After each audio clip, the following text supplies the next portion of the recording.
오늘 말씀 창세기 4장 8절에서 15절까지 말씀. 창세기 4장 8절에서 15절까지 말씀. 다 찾으신 줄 알고 제가 받도록 봉독하겠습니다. 가인이 그 아우 아벨에게 구하니라. 그 후 그들이 들에 있을 때 가인이 그 아우 아벨을 쳐 죽이니라. 여호와께서 가인에게 이르시되 내 아우 아벨이 어디 있느냐? 그가 가로되 내가 알지 못하나이다. 내가 내 아우를 지키는 자니이까? 가로사대 너가 무엇을 하였느냐? 내 아우의 빗소리가 땅에서부터 내게 호소하느니라. 땅이 그 입을 벌려 내 손에서부터 내 아우의 피를 받았은즉 너가 땅에서 저주를 받으리니 너가 밭 가로도 땅이 다시는 그 효력을 내게 주지 아니할 것이요 너는 땅에서 피하여 유리하는 자가 되리라. 가인이 여호와께 구하되 내 죄벌이 너무 중하여 견딜 수 없나이다. 주께서 오늘 이 지면에서 나를 쫓아내시온지 내가 주의 낯을 배우지 못하리니 내가 땅에서 피하여 유리하는 자가 될지라. 무릇 나를 만나는 자가 나를 죽이겠나이다. 여호와께서 그에게 이르시되 그렇지 않다. 가인을 죽이는 자는 벌을 7배나 받으리라 하시고 가인에게 표를 주사 만나는 누구든에게든지 죽임을 명케 하시니라. 아멘. 오늘 본문의 말씀을 중심으로 해서 가인의 일그러진 길이라는 제목으로 말씀을 나누고자 합니다. 우리는 황순원 선생님의 소설 가인의 후예라는 소설을 들어서 잘 알고 있습니다. 성경에서 가인이라는 말이 나오면 먼저 이 황순원 선생님의 가인의 후예라는 소설이 먼저 생각나지 않는가, 그렇게 여겨집니다.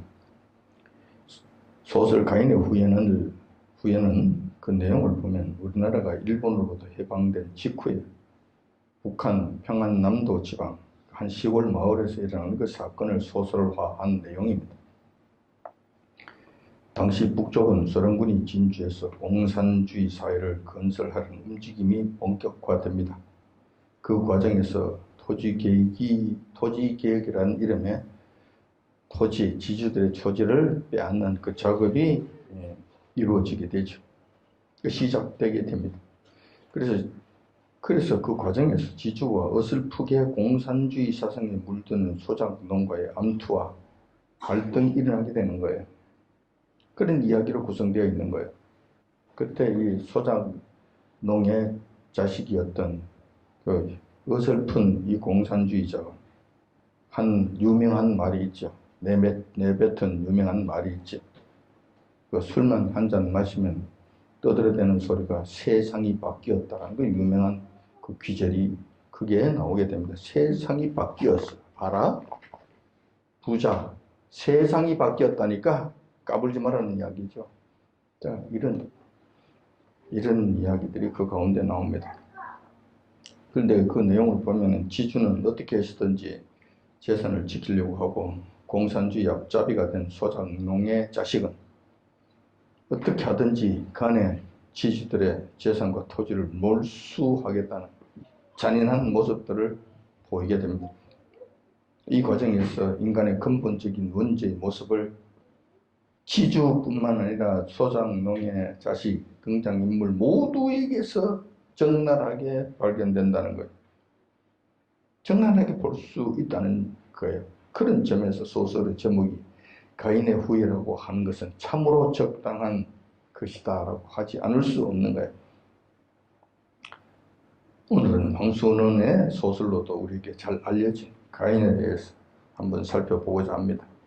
성경 본문의 말씀을 따라가면서 가인은 과연 어떠한 삶을 살았는가, 하나님과의 관계 속에서 그의 일생을 한번 추적해 보고자 하는 것입니다. 그렇게 해서 가인의 잘못과 그 오류는 어떠한 것이었으며 그렇게 일그러진 길로만 간 가인의 일생은 어떠한 결과를 낳았는지 또 어떻게 되었는지 관한 내용들을 한번 살펴봄으로써 오늘 교훈을 얻고자 하는 것입니다. 가인의 출생은 상당히 영광스러운 것이었습니다. 저주스러운 것이 아니었죠. 왜냐하면 첫 인간이었던 첫 사람이었던 첫 남자였던 아담과 첫 여자였던 그 이브 사이에서 난 사람과 사람 사이에서 출생한 첫 번째 아들이기 때문에 성경에서는 첫 번째 아들로 기록하고 있습니다. 처음에 세상에 하나님께서 친히 창조하신 인간 이외에 첫 사람이 탄생하게 된 거예요. 얼마나 영광스러운 겁니까? 첫 번째 자식이었어요. 지금도 첫 아들이 태어나면 모두들 축하하고 모두들 기뻐하고 난리가 나죠. 집안의 경사가 되잖아요. 하물며 이 인류 최초의 아들이 태어났으니 얼마나 경사스러운 일이 되겠습니까? 하나님께서는 기뻐하지 아니하셨겠는가? 당연히 기뻐하셨을 것이다. 아버지들과 할아버지들이 자식이 태어나는 것을 기뻐하는 것, 그 이상으로 기뻐하셨을 것이라는 거예요. 그렇기 때문에 그의 출생 그 자체만으로도 가인은 대단히 영광스러운 자였다고 이야기하지 않을 수 없는 거예요. 이렇게 사랑과 영광과 존귀를 한 몸에 받고 태어난 가인이 장성해서는 온 인류의 저주의 대상이 되어버려요. 가인이라는 이름이 온 세상 사람들 중 악한 자를 대표하는 악인의 이름이 되기까지 무슨 일이 있었는가? 무슨 일이 있었는가? 자, 이런 것들을 어떻게 했길래 그렇게 영광스럽게 출발한 이 가인이라는 사람이 악인의 대명사가 되어버렸는가? 무슨 일이 있었기에 그런 일들이 있었는가? 한번 일생을 추억해 볼 필요가 있다는 거예요. 거기에 일어난 첫 번째 사건이 성경에 기록되어 있습니다. 그것은 여러분들이 잘 아시는 바와 같이 동생 아벨을 살해한 그 사건입니다. 충격적인 사건이죠. 이 사건은 우리가 대부분 익히 들어서 잘 알고 있습니다. 가인은 농사를 지었고 동생 아벨은 가축을 키우는 목축업자였습니다. 저 때가 되니까 가인과 아벨이 여호와님께 각각 제사를 드렸습니다. 가인은 곡식으로 제사를 드렸고 아벨은 양의 첫 새끼를 하나님 앞에 제물로 드렸습니다. 그런데 여호와님께서는 아벨의 제사는 받으셨고 가인의 제사는 받지 아니하셨던 것입니다. 그러자 가인의 안색이 갑자기 샤하게 바뀝니다. 그러면서 분노가 폭발을 하게 됩니다. 안색이 변한다는 것은 곧 분노가 폭발하고 있다는 것을 의미하죠. 그 분노를 여호와님께서 아시고 가인에게 말씀하십니다. 너 지금 안색이 지금 변한 것은 어떻게 된 것인가? 너 보니까 지금 화가 나서 펄펄 뛰는 것 같은데 다스려. 그 죄를 다스리라고. 그 다스리지 못하면은 넌 큰 문제를 일으킬 수 있으니까 잘 다스리도록 하라고 말씀하셨는데도 불구하고 결국 그는 그 분노를 다스리지 못합니다. 결과 동생 아벨을 돌로 쳐 죽이는 인류 최초의 살인 사건이 일어나게 됩니다. 우리는 이 사건을 좀 더 심층 분석해 볼 필요가 있습니다. 왜냐하면 인류 최초의 살인 사건이기 때문에 그렇습니다.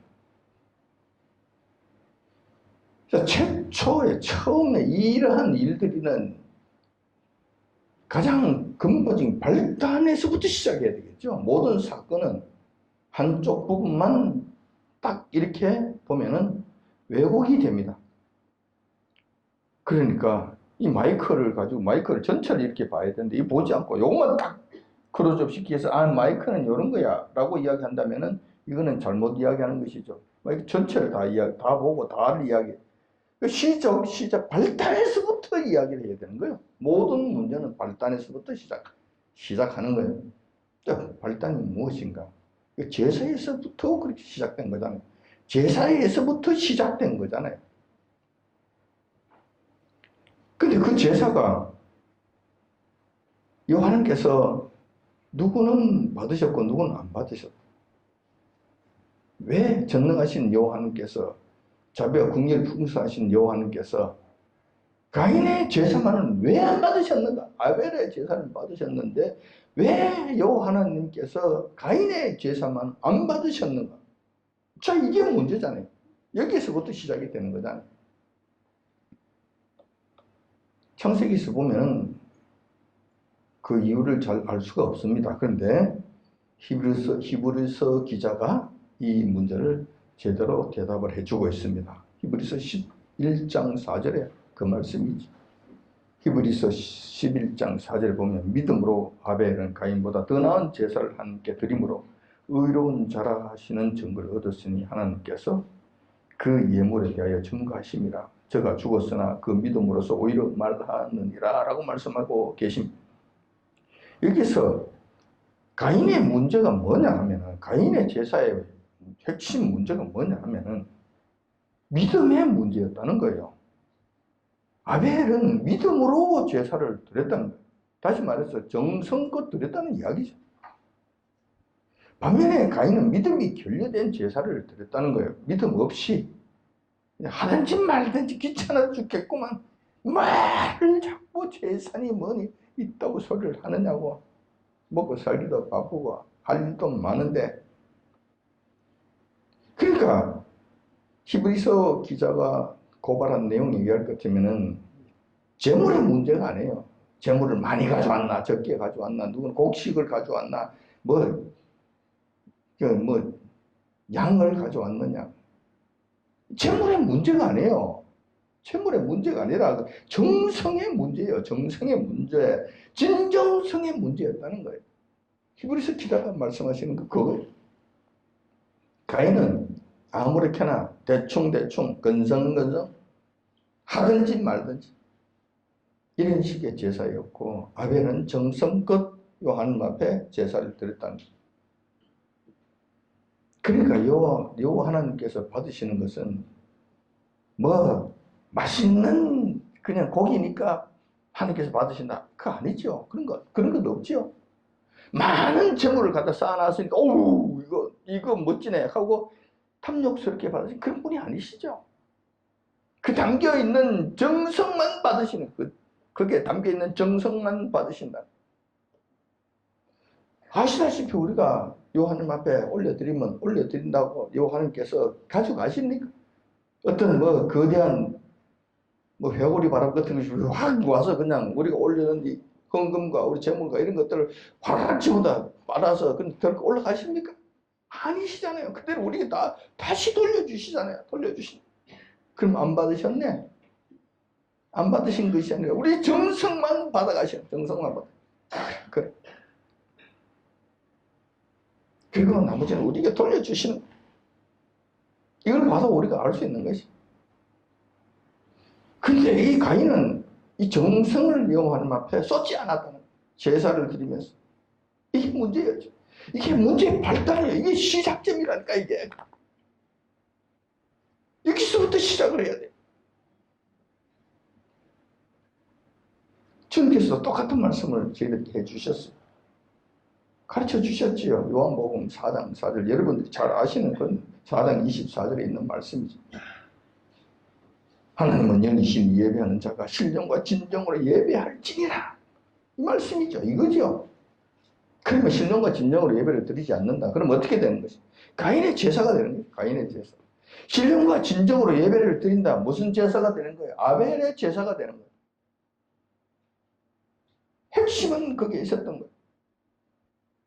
여호와님께 예배를 드릴 때는 온 마음과 정성과 진정성과 자원하는 마음으로 들어야 한다고 가르쳐 주시는 예수님의 말씀인 거예요. 이 부분에 있어서 가인은 결정적으로 실패를 했던 것입니다. 결정적으로 실패를 했던 거예요. 근데 가인은 자신의 무성한 제사는 생각지도 않고 그의 제사가 하나님께로부터 받아들이지 않았다는 데 대한 분노를 터뜨렸다는 거예요. 참으로 어처구니가 없는 거예요. 참으로 어처구니 없는 거예요. 가인은 그 앞에 부분을 잘라서 다 내던져 버렸죠. 싹 없애버렸죠. 이 부분은 자기한테 불리하니까 딱 잘라서 그냥 이거는 외면한, 인정하지. 그거는 없는 것으로 치고 내가 제사 드렸다 이거예요. 제사 내가 안 드린 것이 아니라 제사 지냈다 이거지. 동생과 같이 똑같은 제사를 지냈다 이거지. 드렸다 이거지. 그런데 왜 하나님께서는 동생의 제사만 받고 내 제사는 안 받는가? 불공평한 거지 않느냐? 하나님께서 차별하는 것도 아닌가? 이게 차별하는 거, 이건 내가 참을 수가 없다는 거예요. 참을 수가 없다는 거예요. 이렇게 되는 거예요. 이렇게 나가는 거예요. 악한 자들의 모든 일들의 시작점이 여기 이렇게 되는 거예요. 여기 있어. 그래서 우리가 모든 죄의 근원을 찾아가고 회개를 하려면은 여기에 끝이가 여기. 근원적인 여기 먼저 끝이다. 우리의 마음의 중심에서 일어났던 여기까지 가야 되는 거예요. 여기까지. 여기서부터 출발. 다시 시작해요. 여기까지 가지 않고 중간에 잘라서 내던져버리고 왜 내 잘못했다는 거야. 이렇게 떠들어대면, 그것도 하나님 앞에 떠들어댄다면 이거는 정말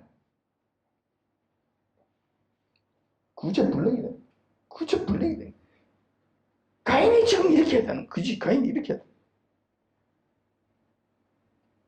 여호와님께서 왜 안 받으셨는지에 대한 이거는 생각지 않고 하나님께서 안 받으셨어요. 안 받으셨다니까? 요것만 강조를 하는 거예요.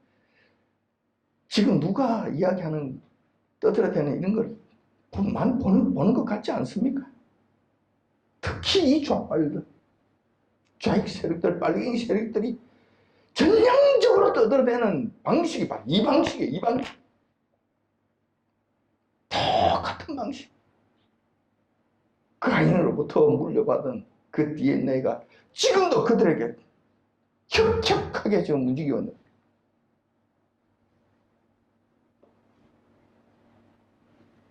우리는 여기서 가인의 타락한 인간의 추악한 내면을 보게 됩니다.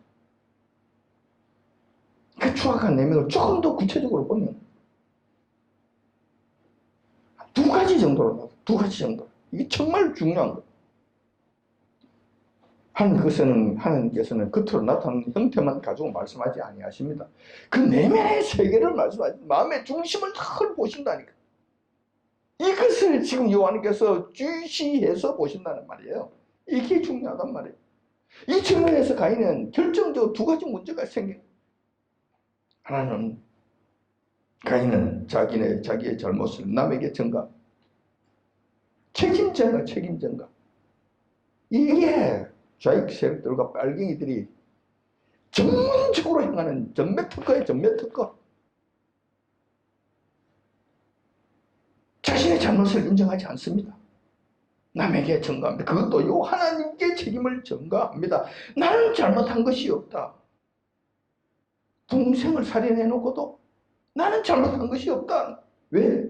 나 제사 드렸는데 하나님께서 받지 않으셔서 내가 성질 났다는 거예요. 왜 나의 성질을 돋구느냐 이거죠. 화가 나게 했다는 거예요. 왜 화가 나게 했느냐는. 하나님께서 내 제사를 안 받고 나를 갖다가 불공평하게 대했으니까 가만히 있을 사람이 누가 있냐. 그래서 내가 그렇게 했다.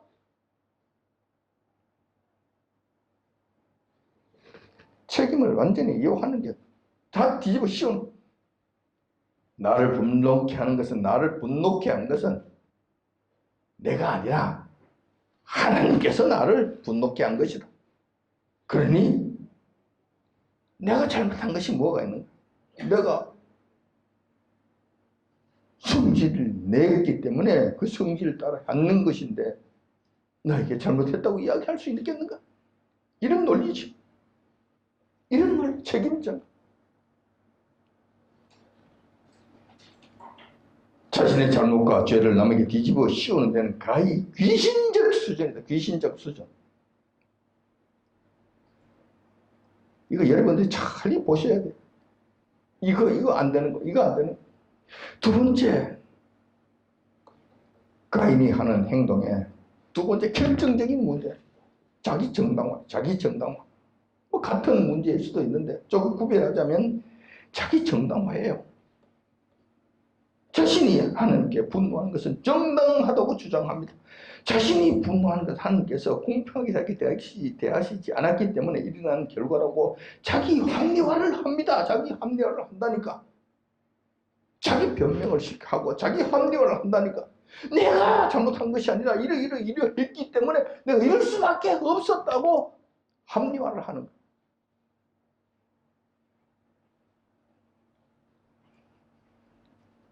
이 가인만 그렇습니까? 우리는 안 그렇습니까? 그렇지. 아인이 로아 정도만 돼도 나다 하면 아니 그게 아니고 동생이 어쩌고 저쩌고 하면서 자기 변명하기 바쁘면 우리 당연히 보게 됩니다. 보게 돼. 아마 어릴 때부터 하면 그렇다니까. 가르쳐 주지도 않는데 아마 그렇다니까. 장성한 우리가 안 그러겠어요? 안 그러겠냐고. 그렇단 말이에요.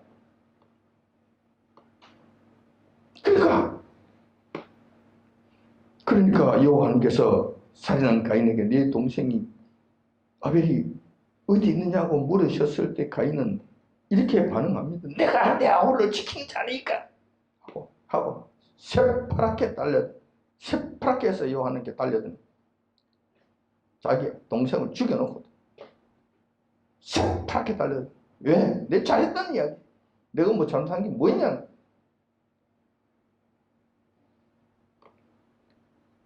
그것도 여호와님 앞에 그렇게 대드는 모습을 보게 됩니다. 이렇게 되면 회개는 불가능해집니다. 왜냐하면 죄의 근원 문제를 건드리지 않잖아요. 이 부분은 완전히 잘라내 던져버렸잖아요. 여호와님 앞에 진정으로 예배 드리지 않았다는 것, 진정으로 제사를 드리지 않았다는 근성근성으로 하나님께서 하든지 말든지 받으시든지 말든지 하나님께서 제사가 어떤 측면에서 이렇게 되면 여호와님을 조롱하는 결과가 되는 거예요. 이런 짓을 행해놓고도 이것은 싹 잘라서 내던져버렸죠. 그리고 하나님 잘못했다는 거예요. 이러니 무슨 회개가 되겠습니까? 회복이 뭐가 되겠습니까?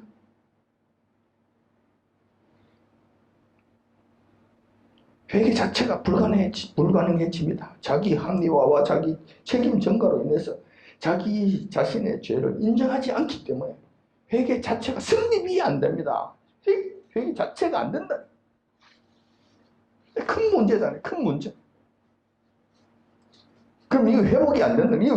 그러면 이제 뭐 가는 거지 뭐. 그러면 이게 안 되면은 그다음부터는 브레이크가 완전히 터져버리잖아요. 내리막길을 가는데 죄를 향한 그다음 죽음을 향해서 멸망을 향해서 그냥 내리막길로 내려갈 수밖에 없는데 브레이크가 터져버린 거예요. 뻔한 것이 갈수록 가속도가 붙어서 갈수록 그들의 삶은 죽음을 향해서 그냥 질주하는 거예요. 뻔하게 되는 뻔하게.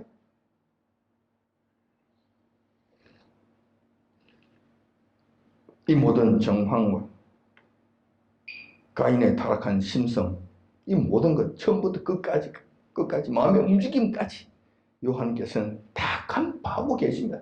한눈에 다 아시잖아요. 다 아시잖아요. 그런데도 불구하고 요한께서는 가인에게 자비와 사랑을 베풀어 주십니다. 할아버지잖아요. 할아버지. 손자를 첫 손자잖아요. 첫 손자, 맏손자잖아요. 손자가 얼마나 귀한데, 얼마나 이쁜데. 손자가 한번 잘못했다고 해서 그걸 그냥 버려? 죽여? 아니지, 그렇지 않죠. 그래서 할 수가 없지. 우리 손자를 보면 얼마나 이쁘고 귀여운지 몰라요. 이거 말할 수가 없어. 요한께서는 우리가 저희들보다 훨씬 더 귀하게 여기지 아니하셨겠는가. 그래서 그들이 그런 망나니 같은 모습을 보이는데도 요한께서는 가인에게 자비를 베풀어 주신다니까. 사랑하시는 모습을 보여주신다니까.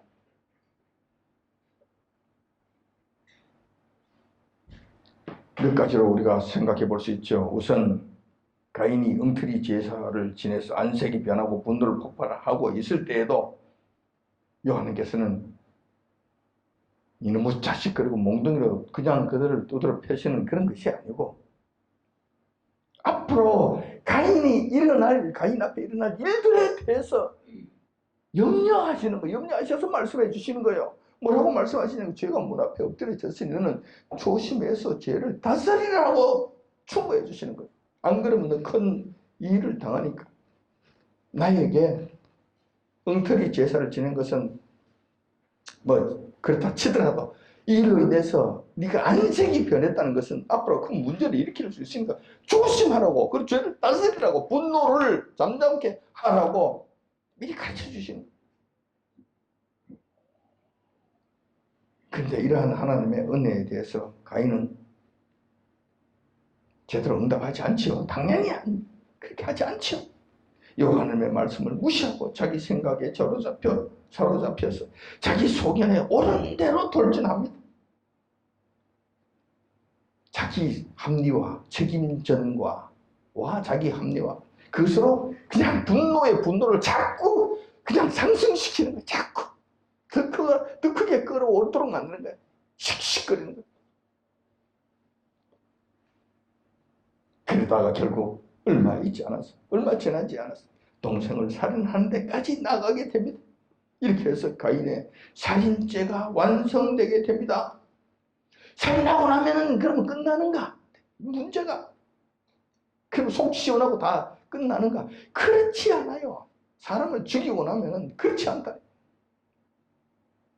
반드시 그에 따른 후유증이 나타나게 되는데, 이때까지는 사람을 죽인 이런 일이 없었기 때문에 사람 죽이고 나면 어떤 후유증이 나타나는지 알지 못했어요. 알지 못했겠지. 근데 가인이 동생을 죽이고 난 첫 번째 살인죄를 짓고 난 다음에 어떤 후유증이 나타나는지 바로 즉시 성경은 보여주고 있는 거예요. 뭐냐면은 속 시원한 것이 아니라 그 살인은 다시 자기에게 무한한 공포심을 불러일으키게 하고 자기가 또 다른 살해를 당할 위협을 느끼게 되는 거예요. 이런 일이 생기는 거예요. 이것은 장차 조금 더 보면은 우리가 알 수가 있어요. 자, 일단 그 문제는 조금 뒤에 살펴보기로 하고, 요한께서는 두 번째로 가인이 하나님의 첫 번째 충고의 말씀을 거부하고 그 집 뭉개버리고 살인하는 데까지 갔잖아요. 그런데도 불구하고 하나님께서는 또 다른 은혜를 가인에게 베풀어 주십니다. 두 번째 은혜를 또 베풀어 주십니다. 자, 그가 살인하고 나니까 일어난 일들이 있죠. 하나님께서 말씀해 주십니다. 너가 살인을 했기 때문에 땅이 저주를 받아서 소출이 나지 않을 것이다. 자, 이렇게 됩니다. 살인이 많이 일어나는 그 땅에서는 땅이 황폐해집니다. 소출이 나지 않아요. 너는 땅에서 피하여 유리하는 자가 될 것이라고 말씀하십니다. 이 도망다니는 자가 된다는 거예요. 앞으로 그렇게 된다는 거예요. 왜? 너가 살인했잖아. 살인의 결과에 따른 후유증이 이렇게 일어난다. 너에게. 이 진짜 분노를 잘 다스려서 그렇게 하지 않았던, 살인을 하지 않았던, 일어나지 않을 일인데 지금 너가 그 일로 인해서 이런 일들이 지금 앞으로 일어나게 되는 거야. 하고 말씀해 주시는 거야. 말씀해 주시는 겁니다. 자, 이렇게 되자 가인이 그때서야 사태의 심각성을 깨닫게 됩니다. 그리고 살인한 이후에 불안과 공포가 그를 엄습해 오고 있는. 그런데 요한께서 또 이렇게 말씀하시니까 알아차리는, 이게 무슨 말씀인지 알아차리는, 즉시 알게 됩니다. 아, 세상 사람들이 나를 죽이려고 하는구나. 그래서 이 죽음을 피하려고 유리하는 자가 되겠구나, 방어하는 자가 되겠구나, 내가 또 죽임을 당할 수 있겠구나 하는 이 공포심에 완전히 휩싸이게 됩니다. 너가 사람 죽이는 놈이 아니야. 다 알게 되겠죠. 그러니까 저놈은 사람을 죽였으니 저놈도 죽어야 돼.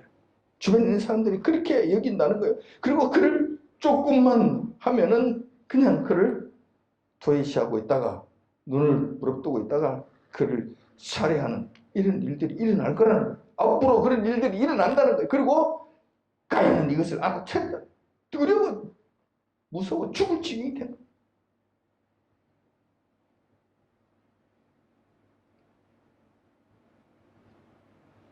그렇게 되자 가인이 그제서 요한님 앞에 엎드려서 하나님 앞에 자비를 구합니다. 하나님, 세상 사람들이 내가 나가면은 나를 살인자라고 그러면서 나를 죽이려고 할 터인데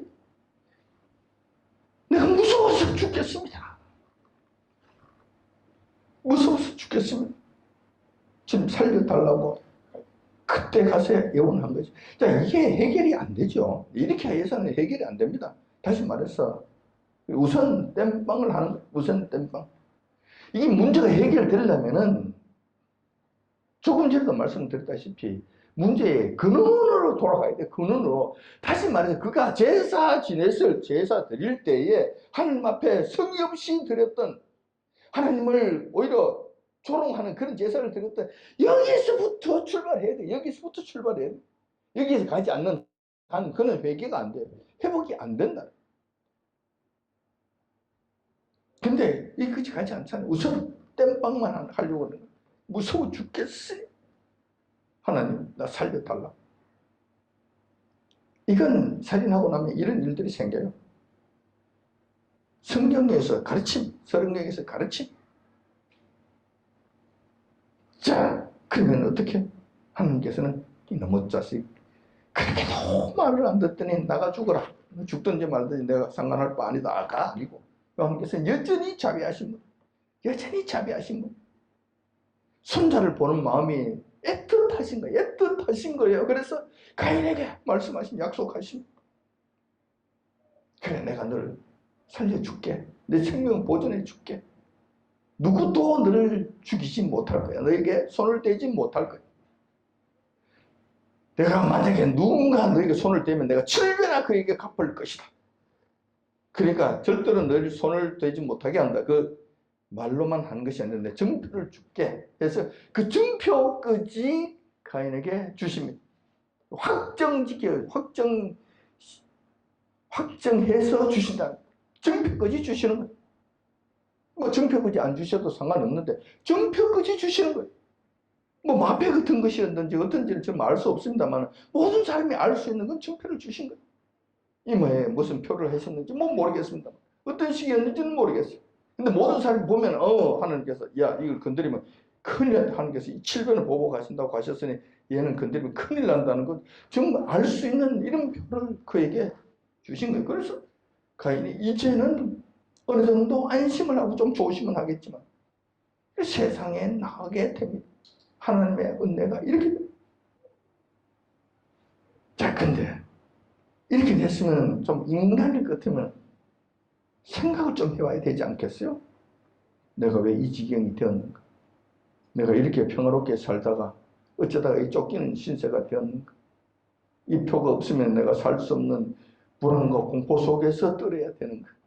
내가 왜 이 땅의 소산을 마음껏 즐기지 못하고 땅이 소산을 내지 않는 이 어려운 환경 속에서, 척박한 환경 속에서 내가 이렇게 살아야 된다. 생각을 좀 해봐야 되지 않겠어요? 그래서 내가 여기서 문제가 생겼군 하면 얼마나 좋겠으면. 그런데 그렇지 않다. 그렇지 않았다는. 굴의 표까지 받아든 가인은 간청해서 엎드려서 꿇어 엎드려서 그냥 울면서 했는지는 모르겠어요. 아무튼 주님 앞에 이렇게 해서 표까지 받았잖아요. 표를 받고 난 다음에는 언제 그린다는 듯이 주님을 떠나버립니다. 주님 곁을 떠나버립니다. 살만하니까 하나님께 등을 돌린 것입니다. 그 증거가 본문에 나타납니다. 가인은 곧 세상으로 나가게 되죠. 세상에 나가서 무슨 일을 했는가? 성을 쌓게 됩니다. 전력을 다해서 성을 만듭니다. 왜 그랬을까? 그 나가서 했는 일이 성을 쌓는 일이에요. 왜 했느냐고. 그때 성이 왜 필요하냐고. 성 안 쌓으면 안 되느냐고. 성 쌓는 건 또 어떻게 하라고. 근데 그 왜 성 쌓는 것이 쉬운 일이냐고.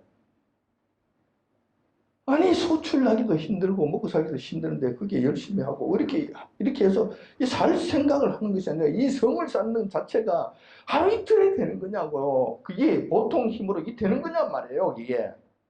근데 그 왜 성을 쌓냐고. 왜 성을 쌓냐고. 하나님께서 보호해 주시겠다는 그 약속을 믿지 않았기 때문에 그렇다는 거예요. 자기 생명을 보존하려고 성을 쌓은 거예요. 하나님께서 표를 주셨는데도 불구하고 그것은 내던져버리고 뭐야 이거 되겠어?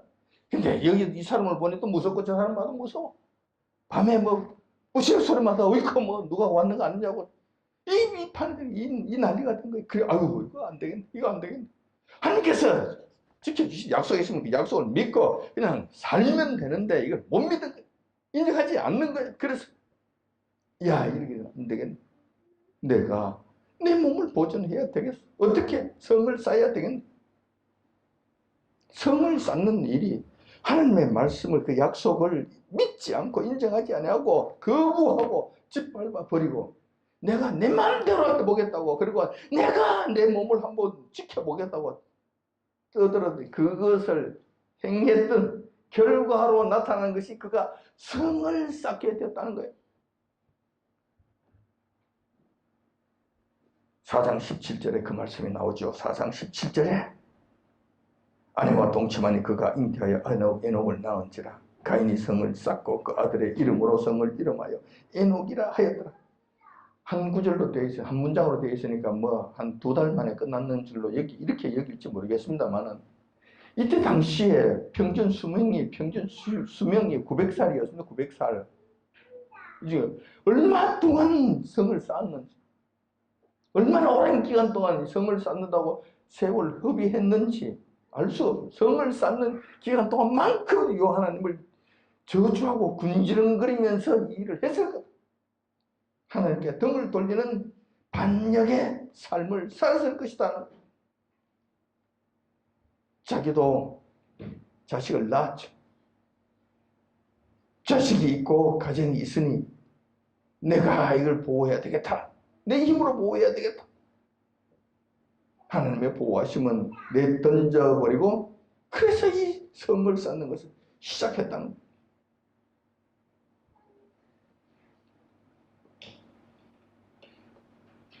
가인이 성을 쌓는 일을 조금 더 살펴보면 이건 사소한 일이 아니면 조금 전에도 말씀드린 바와 같이 하나님의 말씀을 믿지 않거나 무시하거나 인정하지 않는 죄의 결과가 된다. 성을 쌓는 것을 통해서 이렇게 된다는 거예요. 이 죄를 지었다는 거예요. 또 여호와 하나님을 떠난다는 것을 의미하며 하나님의 보호하심과 다스리심을 받지 않겠다는 반역의 표심. 너는 내 품 안에서 있어. 내 나라 안에서 내 백성이 되어서 내 보살핌 가운데 내 주권 하에 돌아 살아라. 안 하겠다는 것이 그냥 머리를 흔들어 대고 죽어도 못하겠다는 거예요. 다 울타리 부수고 나가버리면 튀어나가버리면 하나님 보호 싫다는 거예요. 이건 반역의 표시입니다. 하나님의 주권을 인정하지 하나님의 왕권을 인정하지 않고 하나님의 다스림 나는 한 다스림 못 받겠어. 당신은 나의 왕이 아니야. 반역이죠. 반역. 이것을 나타냈다는 이러한 불신앙은 결국 가인으로 하여금 더 큰 불안을 낳게 했다. 더 큰 불행한 일, 더 큰 불안을 잉태하게 됐다는 거예요. 자, 이렇게 여호와 하나님의 보호하심을 거부하게 되면은 뭐 다른 일들도 많겠지만 그에게 결코 좋은 일이 일어나는가? 일어나지 않죠. 그런 일이 없습니다. 그런 일이 없어요. 우선 잠시만 우리가 생각해 보면 알 수 있습니다. 우리 왜냐하면 하나님의 보호하심을 여러분들은 받으시라는 거예요. 가인처럼 이렇게 하지 말고 이 교훈을 받으시라는 거예요. 왜냐하면 하나님의 보호하심을 거부하고 떠나버린다. 그러면 자기 손으로 성을 쌓아야 된다는 거예요. 자기 손으로 성을 쌓아야 된다는 거예요. 노력과 수고가 엄청나게 많이 소요가 됩니다. 성을 쌓으면 다 끝납니까? 성을 쌓았다고 문제가 완전히 해결돼요? 그렇지 않죠. 그때부터 이제 성을 쌓는 이 순간부터 자기의 노력은 죽을 때까지 무한정 소비되게 됩니다. 완전하게 보호하지도 못할 이 일들이 무한정 소모성으로 나가게 되는 거예요. 자, 성을 쌓는데 성을 지키지 않으면 성이 자기 것이 됩니까? 성을 쌓았으니 자기 지켜야지. 안 지켜도 될 성을 자기 저녁에 잠을 못 자네. 지켜야 되니까. 성은 가만 놔놓으면 자동적으로 성이 견고하게 서 있습니까? 성이 부서지지는 않습니까? 무너지지는 않습니까? 풀어나지 않습니까? 그냥 그냥 내버려두면 됩니까? 보수해야지. 불은 뽑아야지. 정상한 곳은 다시 또 손을 봐야지. 무한 소모가 그냥 일어나게 되면 아래도 상은 하나님의 보호하신 가운데 들어가면 아무 문제가 없는 이 일을 고난을 자초하고 있는 거라. 고난이 시작되는 거야. 그때부터 고난이 시작되는 거야. 성을 멋지게 쌓았다. 그럴듯하게 폼나게 몇백 년 걸려서 100년 걸려서 200년 걸려서 멋지게 성을 쌓아놨다. 자, 그러면 어떤 일이 생길까요? 다른 사람들이 볼 거 아니에요. 오, 저 성 멋지네.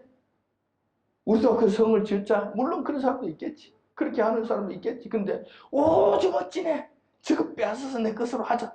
이런 사람은 없겠어요. 수두룩 뻑적하지. 그때는 가인과 같은 인간들이 수도 없이 많았으니 그런 일이 그 빼앗자고 덤벼들 거 아니에요. 빼앗자고 덤벼들 거 아니에요. 막아야지.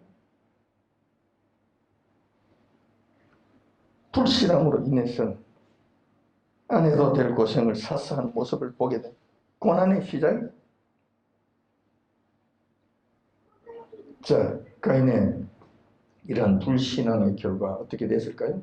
뭐 이런 건 자기가 살아있을 동안에 자기가 겪은 이런 고난들이에요. 참 삶이 고달파지는 것이죠. 하나님을 떠난 삶이 이렇게 고달파지게 되는 거예요. 근데 그 이후에 다른 일은 없었을까? 이렇게 묻는다면 여러분들은 그냥 쉽게 생각할 거예요. 쉽게 대답할 거예요. 당연히 잘못되었을 것이라고 짐작한다. 이거죠. 근데 얼마나 잘못되었는지는 우리가 구체적으로 잘 알지 못합니다. 근데 성경 말씀을 조금 더 살펴보면은 가인의 4대 후손 라멕이 나타납니다. 물론 라멕이 태어날 때까지도 가인은 살아있지 않았나 생각이 됩니다. 왜냐하면 평균 수명이 한 900살 됐으니까. 4대 후손인 라멕이 태어났어요. 라멕이 태어나서 살 때는 그때는 어떤 일이 생겼냐 그렇다면 라멕이 천하의 살인마 몹쓸놈으로 등장하게 됩니다. 23절 24절에 그 말씀이 있습니다. 4장 23절 24절에 그 말씀이 있습니다. 가인의 후예지요. 가인의 후예 4대 손. 라멕은 이런 이야기를 합니다.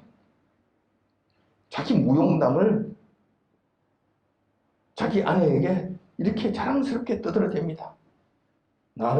나갔더니만 나를 건드리는 어떤 놈이 한 놈이 있더라. 나를 건드려. 그래서 내가 그냥 그놈을 당장 그냥 쳐 죽여버렸지. 확 죽여버렸지. 많은 사람들이 보는 앞에서 확 그냥 죽여버렸지. 파리 잡듯이 잡아버렸지. 그러니까 옆에 있는 사람들이 좀 벌벌 떨더라.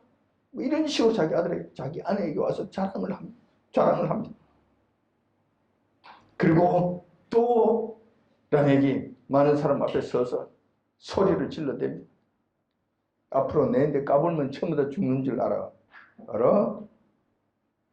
우리 조상, 우리 할아버지, 증조, 고조 할아버지 가인에게 손대면 7년을 보복한다 그랬지. 그 소리를 들어서 알고 있지. 근데 만약에 나인데 손을 대는 놈 어떤 놈이라도 있으면 나는 70배로 보복하는 거야. 그냥 죽이는 거야. 그냥 가만두지 않는 거야. 알았어? 온천에 그렇게 소리를 지르고 공포를 합니다. 폭력이 난무하는 무법천지 세상을 만드는 모습을 보게 됩니다. 라멕 정도의 시대가 되면은 이제는 막 하는 거야. 이제 막 하는 거야. 세상이 이지게 되는 가인의 후회로 인해서 이런 일들이 일어나게 되는 거야. 그 다음에 어떤 일이 생겼습니까? 가인의 후예들도 번성하게 됩니다. 그들이 번성해서 무슨 일을 만듭니까? 라멕과 그의 방불케 하는 인간들이 우죽순처럼 독버섯처럼 세상을 장악해서 죄악의 세상을 만들게 됩니다. 결국 그들의 죄악이 관영하여 하나님께서 홍수 심판을 하지 않으면 안 되는 그런 지경까지 이르게 된다는 거예요. 하나님께서 홍수 심판을 내리심으로 가인의 후예들이 이 지구상에서 완전히 청소된 심판의 대상이 되어버렸다는 거예요. 셋의 후손이었던 노아와 그의 가족들만 겨우 생명을 유지하고 셋의 그 후예들이 이 세상의 인류로서 아담의 후손으로서 종족을 이어가게 됐다는 거예요. 우리는 오늘 가인의 일생에 대해서 한번 살펴보았습니다. 가인의 후예라는 말은 많이 들어서 익숙한 말이었죠. 그 말이 내포하고 있는 의미에 대해서는 그렇게 깊숙이 알지 못했던 것이 사실입니다. 가인이 악인의 대명사가 되기까지는 가인이 타락한 인간의 더러운 심성을 잘 나타내 보였고 그런 악한 심성들을 모두 가지고 있었기 때문이라는 사실도 알게 되었습니다. 그의 악한 일들은 먼저 하나님 앞에 무성의한 제사로 인해 하나님께로부터 그 제사가 거절당했다는 이 사실로부터 시작이 됩니다. 그로 인해 안색이 변하고 분노를 나타내는 자기 모순적 모습을 보게 됩니다. 하나님께서 그 분노를 다스리라고 충고하셨는데도 불구하고 그 말씀을 거부하고 오히려 분노를 키우다가 죄 없는 동생을 죽이는 인류 최초의 살인자가 되기도 했습니다. 이후 하나님께서 너희 생명을 지켜주시겠다고 약속하시고 증표까지 주셨는데도 이를 무시하고 하나님을 떠나 자기 성을 쌓는 일을 행하다가 그의 후예들까지 죄악에 관여한 모습에 이르는 그런 자의 조상이 되어버리고 맙니다. 그 결과 가인의 후예들은 얼마 가지 않아 살인마가 되어 나타나더니 결국 죄악의 도시를 만들어 노아 홍수의 심판을 초래케 하는 것을 보게 됩니다. 여기서 우리는 어떻게 해야 할 것인가? 당연히 가인의 일그러진 길을 교훈 삼아 그 길을 가지 말아야 할 것입니다. 무엇보다도 우리도 가인과 똑같은 아담의 후손으로서 가인이 가졌던 그 타락한 심성을 우리도 가지고 있다는 것을 심각하게 받아들여야 됩니다. 그렇기 때문에 여호와님께서 가인에게 경고하셨던 너희 죄를 다스리라고 말씀하신 그 말씀을 깊이 새겨야 될 것입니다. 늘 새겨야 될 것입니다. 그래야 죄가 더 장성하지 않게 되고 죄로 인한 멸망을 막을 수 있기 때문에 그렇습니다. 이 말씀을 항상 기억하셔야 된다. 우리도 가인과 똑같은 심성을 가지고 있다. 타락한 심성을 가지고 있다는 것을 잊지 말아야 된다는 거예요. 단지 우리가 그 죄, 분노요, 이런 것들을 그나마 조금이라도 다스리기 때문에 이나마 이렇게라도 살아가고 있는 것이 가인처럼 그냥 이 분노를 다스리지 못하고 거역하고 나간다면 그대로 간다는 가인의 또 다른 후예가 된다는 이 사실을 여러분 기억하셔야 된다는 거예요. 또한 우리가 범죄했을 때는 가인처럼 남에게 책임 전가하거나 자기 합리화를 하는 이런 일들을 하지 마시기 바랍니다. 그것도 감히 요한의 앞에 책임 전가하며 자기 합리화를 시도하는 이런 말도 안 되는 이런 죄는 범하지 마시기 바랍니다. 자기 죄에 더 깊이 빠지는 이 불상사는 평생 동안 일으키지 마시기 바랍니다. 이렇게 함으로 가인의 후예와는 차별화된 삶을 살아가시는 저와 여러분들이 다 되시길 주님의 이름으로 축원드립니다. 아멘.